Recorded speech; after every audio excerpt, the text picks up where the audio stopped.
All right, so the problem I'm having with the safe is that the electronic mechanism isn't turning the piece enough to get those pieces to go down to release the safe.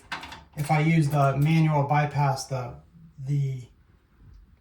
pieces in there do go down, but electronically the motor down there won't push that piece far enough to get these pieces to go down. And I know you're going to tell me it's the batteries, so I went and bought brand new batteries. I just bought these. They expire March of 2035, and I'm even going to take a battery tester to it to show that these are good batteries, and then I'll show that the motor doesn't push down enough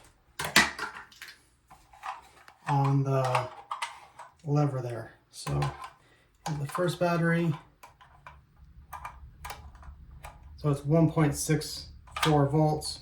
The next battery is 1.64 volts. The next battery is 1.64 volts. And the last battery is 1.6463 volts. So these are all brand new, good batteries. I'm going to load them up.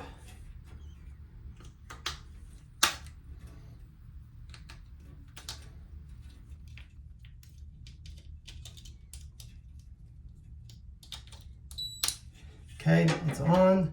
I'm going to hit change the passcode. And I'll type film in there so we can see the lever. So I'm going to enter in the passcode.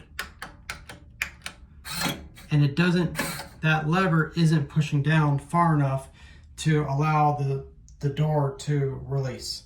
So that's the problem I'm having, and the only way I can open it is with the manual bypass. I'm going to show up here. Can you see in there? So if I do 1, 2, 3, 4, that piece doesn't go far enough down. Stay right there. But compared to when I use the manual bypass, go ahead, show in there again. Right, that piece goes all the way down, but not with electronic lock. So that's the issue I'm having. Hope you can help me with it. Thank you.